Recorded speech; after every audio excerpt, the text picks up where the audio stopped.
Establishment में बहुत खौफ फैल गया था, वो बहुत परेशान थे और बहुत सारी जगहों पे बहुत सारे अहकामात भी जारी किए गए थे। उन्हें लगता था कि पाकिस्तान अचानक बांग्लादेश बन जाएगा, लेकिन पाकिस्तान तहरीक इंसाफ के साथ जब उन्होंने राब्ता किया तो तहरीक इंसाफ को बेवकूफ़ बनाने में वो कामयाब हो गए। ये तो पाकिस्तान तहरीक इंसाफ के अपने लोग भी कह रहे हैं, इमरान खान साहब की फैमिली भी अब कह रही है कि इन्हें चक्कर दिया गया है। हालांकि वो शफकत अहवान साहब जो गिरफ्तार हो गए थे वो भी ये कहते हैं कि शरीफ लोग थे, बैरिस्टर गौहर और अल्लामा राजा नासिर अब्बाद वगैरह, तो इन लोगों को जो है वो चक्कर दे दिया मोहसिन नकवी वगैरह ने और फिर टाइम बाय कर लिया। और जब उन्होंने देखा कि पाकिस्तान के अंदर ये कोई तहरीक खड़ी नहीं कर पाए और वो एक मोमेंटम जो बन सकता था एहतजाज का, वो कुछ भी नहीं हुआ पाकिस्तान में, तो उसके बाद फिर उन्होंने चीज़ें नॉर्मलाइज कर दी।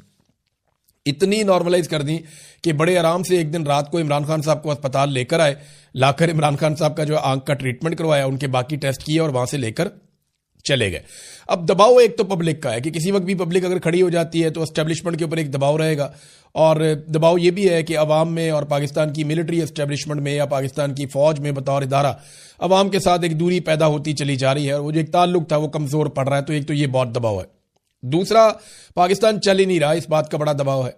फिर बाहर से भी पाकिस्तान पे लगातार दबाव आ रहा है। यहाँ बरतानिया के अंदर 5-6 जो अरकान हैं उनके पार्लिमान के अंदर उनकी ये मसला उठाया गया और वहाँ हाउस के अंदर इसके ऊपर तकारीर हुई, बाकायदा उनके मिनिस्टर ने बात की, बाकी लोगों ने बात की और उन्होंने कहा पाकिस्तान के अंदर ह्यूमन राइट्स की वायलेशंस हो रही हैं, पाकिस्तान के ऊपर पाबंदियां लगाई जाएं, बल्कि जर्नैलों के ऊपर पाबंदियों का भी तस्करा किया गया। ये भी कहा गया कि पाकिस्तान के साथ हम इसके बावजूद ट्रेड करते हैं, पाकिस्तान को बहुत सारे फायदे देते हैं, तो ह्यूमन राइट्स की जो वायलेशन हो रही है इसके बाद इन सारी चीज़ों पर नुक्ताचीनी की गई और पाकिस्तान पर बहुत तनकीद की गई। और वहाँ पर यह मामला भी ख़त्म नहीं हुआ, यह भी आगे चलेगा, आप देखते रहेंगे। बरतानिया से आवाज़ उठ रही है, यूरोपीय यूनियन से आवाज़ उठ रही है, अमेरिका के अंदर आवाज़ें उठ रही हैं, लेकिन जब तक डोनाल्ड ट्रंप आसिम मुनीर के साथ खड़े हैं, जब तक डोनाल्ड ट्रंप को आसिम मुनीर से काम है, और तब तक आसिम मुनीर साहब के लिए प्रॉब्लम नहीं होगा। लेकिन जैसे ही डोनाल्ड ट्रंप जो है टिश्यू पेपर की तरह इस्तेमाल करेंगे, तो उसके बाद मेरी बात याद रखिएगा कि यूरोपीय यूनियन हो, चाहे बरतानिया हो, चाहे अमेरिका हो, इंसानी हकूक़ की आलमी तंजीमें हो, ये सारे भरे बैठे हैं जो कुछ पाकिस्तान के अंदर किया गया है। उसके बाद बड़ा सख्त रद्द-ए-अमल इनके ऊपर आएगा। बहरहाल इमरान खान साहब फिलहाल तो गिरफ्तार हैं और ये एक अच्छी खबर है, उनके केसेस लग गए। देखते हैं इन केसेस के अंदर क्या होता है। इमरान खान को कत्ल करने की जितनी कोशिशें की गई उन पे मुराद सईद ने एक तफसीली बयान जारी किया है और ये बड़ी अजीब चीज़ है जो उन्होंने बताया। तशवीशनाक सूरत हाल उन्होंने कहा जी जन्म ले रही है और इमरान खान साहब इस वक्त रियासत की तहवील में है जहां मुसलसल उनकी ज़िंदगी से खेला जा रहा है। आखिर किस चीज़ को छुपाया जा रहा है? उनका कंट्रोल्ड चेकअप किया जाता है, कंट्रोल्ड इंफॉर्मेशन दी जाती है, कंट्रोल्ड मीडिया है जिससे ज़िंदगी को खतरा है, जिनकी वजह से वो इस नहज पर पहुंचे हैं, उन्हीं की बात पर यकीन कैसे किया जा सकता है? उन्होंने कहा जी इससे कबल इमरान खान पर वजीराबाद में कातलाना हमला करवाया गया, इनको गोलियां लगी, अल्लाह ने उनकी ज़िंदगी की हिफाजत की, लेकिन उस वक्त भी बयानियां बनाए गए। लम्हों में ISI ने मीडिया को वीडियो बयानात भिजवाना शुरू कर दिए फटाफट। वो याद है आपको, थाने के अंदर से वीडियो आना शुरू हो गई थी। मैं उस वक्त वज़ीर आला पंजाब को देख रहा था, परवेज़ इलाही उस वक्त वज़ीर आला पंजाब थे और IG भी वहां पे मौजूद थे और उनके पास सवाल का जवाब नहीं था कि ये वीडियोस ISI कैसे जारी करवा रही है। यानी पूरा निज़ाम उन्होंने कंट्रोल किया हुआ था। फिर फौजी क़यादत के कहने पर ISI ने एक अफगान को इमरान खान साहब को मारने का टास्क दिया था।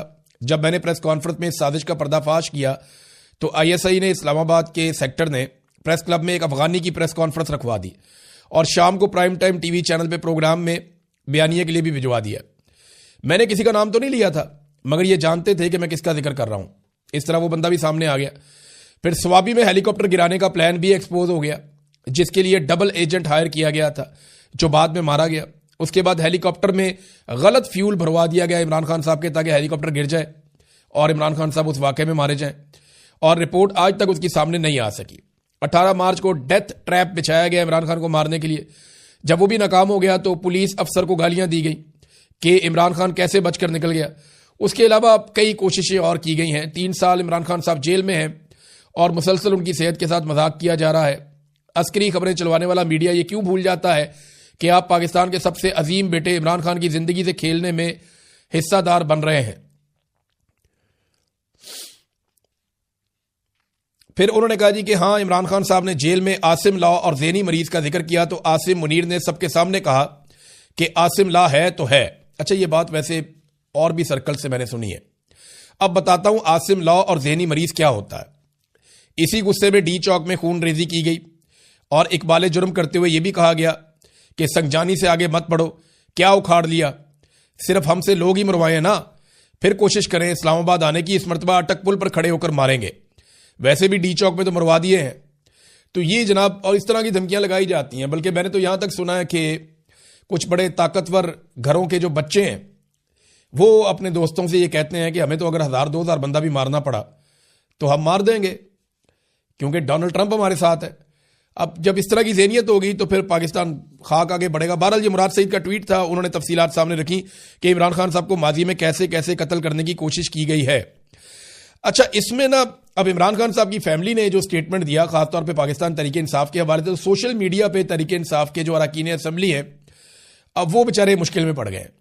सोशल मीडिया कह रहा है कि जी इमरान खान साहब की बहनों ने भी अब कह दिया है कि आप लोगों ने कुछ नहीं किया, पाकिस्तान तहरीक इंसाफ कुछ नहीं कर रही इमरान खान साहब को जेल से निकालने के लिए या उनके सेहत के मामले में, बल्कि यहां पे आप लोगों ने धोखा खा लिया। और अब जो एक कदम उठाया जा रहा है जिससे सब लोग उम्मीद बांध के बैठे हैं, वो सुहेल अफरीदी की जानिब से इमरान खान रिहाई अमन फोर्स के क्याम का ऐलान है।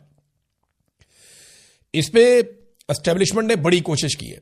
एस्टेब्लिशमेंट ने पाकिस्तान तहरीक इंसाफ के अंदर बड़ी कोशिश की है कि कुछ भी करके इसको रोका जाए। मेरी इंफॉर्मेशन के मुताबिक इस पे कागजी कार्रवाई हो चुकी है और इसके ऊपर अभी वो अपने कोई डिजाइन कर रहे हैं, अपने कार्ड, अपना हल्फनामा और बाकी चीजें डिजाइन कर रहे हैं, जिसके साथ वो नौजवानों को जोड़ेंगे और पाकिस्तानी नौजवानों को वो लाखों की तादाद में, बल्कि मिलियंस के अंदर जोड़ के एक बड़ी तहरीक खड़ी करना चाहते हैं इमरान खान रिहाई अमन फोर्स की, ताकि इमरान खान साहब के मामलात को जो सड़कों के ऊपर ही हल होने हैं, बज़ाहिर ऐसे दिखाई देता है, उनको हल किया जा सके। अब ये एस्टेब्लिशमेंट उसको रोकने के लिए कभी पाकिस्तान तहरीक इंसाफ के अंदर मुदाखलत करवाती है, कभी बाहर से मुदाखलत करवाती है, कभी जर्नलिस्टों से बयान दिलवाती है। तो ये जो लोग बयान दे रहे हैं, ये बताएं इसके अलावा हल क्या है। यानी इमरान खान साहब को तो कभी भी आसिम मुनीर साहब आज़ाद नहीं होने देंगे। उन्हें यह लगता है कि वो सबसे ज्यादा खतरे में होंगे जब इमरान खान साहब बाहर आ जाएंगे, क्योंकि पाकिस्तान में इंसानी हकूक की जिस किस्म की पामालियां की गई हैं, पूरा का पूरा इलेक्शन चोरी कर दिया गया है, पाकिस्तान के आइन की खिलाफ वर्जी की गई है, आइन से गद्दारी की गई है, हलफ की खिलाफ वर्जी की गई है। ये इतना सारा कुछ जब कोई कर ले तो फिर वो कैसे मुमकिन है कि वो इमरान खान साहब को बाहर आने दे। देखे ना, खौफ का आलम यह है कि उन्हें इस्तिस्ना लेना पड़ गया। तो इमरान खान रिहाई अमन फोर्स के अलावा या कोई नौजवानों को इकट्ठा करने के अलावा या कोई बड़ी तहरीक चलाने के अलावा हल है क्या? बातचीत से तो ये मसला हल होता नहीं है। जब भी बातचीत करने के लिए बैठते हैं तो हुकूमत के पास तो इतना भी इख्तियार नहीं है कि बातचीत करने वालों की इमरान खान साहब से मुलाकात ही करवा दे। वो तो इमरान खान साहब से मुलाकात भी नहीं करवा पाते, तो बातचीत तो मुमकिन नहीं है, उनके पास इख्तियार ही नहीं है। अगर वो बातचीत में कोई फैसला कर भी लें तो उनको अप्रूवल लेनी पड़ती है आसिम मुनीर साहब से, और आसिम मुनीर साहब क्योंकि सियासतदान नहीं है, वो सरकारी मुलाजिम है, उनके दिमाग में सियासत आती नहीं है, वो समझते ही नहीं है। तो जैसे उनको मईशत का नहीं पता, जैसे उन्हें बाकी चीज़ों का नहीं पता, उन्हें सिर्फ अपना फौज का पता है, वो फौज की ड्यूटी उन्होंने की है सारी जिंदगी, वो उनका काम है। तो वो वहां पे जब मामला चला जाता है ना, तो मामला हल की तरफ नहीं जाता, मामला मजीद बिगाड़ की तरफ जाता है। लिहाजा सियासतदानों के पास इख्तियार है ही नहीं, तो मुज़ाकरात कैसे करें, बातचीत कैसे करें? अब हल एक ही है कि आप सड़कों के ऊपर दबाव डालें ताकि मिलिट्री एस्टेब्लिशमेंट जो है वो पीछे हटे और उसके बाद जो है इंसाफ का रास्ता खुले।